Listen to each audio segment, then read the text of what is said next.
এই রজনীর বিশেষ দোয়া আল্লাহ রাব্বুল আলামিন তার হাবিবের মাধ্যমে আমাদেরকে শিখিয়েছেন, যেই দোয়া পড়া আমাদের জন্য সুন্নাত।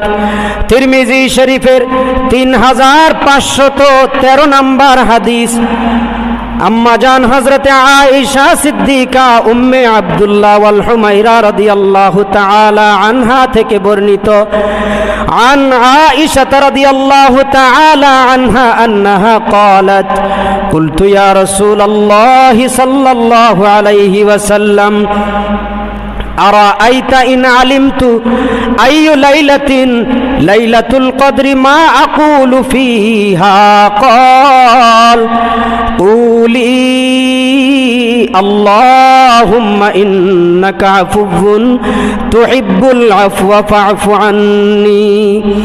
আম্মা জান আয়েশা সিদ্দিকা রাদিয়াল্লাহু তাআলা আনহা থেকে বর্ণিত, তিনি বলেন, আমি রাসূল পাক সাল্লাল্লাহু আলাইহি ওয়াসাল্লামকে জিজ্ঞেস করলাম, ইয়া রাসূলুল্লাহ ইয়া হাবিবাল্লাহ, আমি যদি শবে কদর পাই তবে ওই রজনীতে কি বলে দোয়া করব?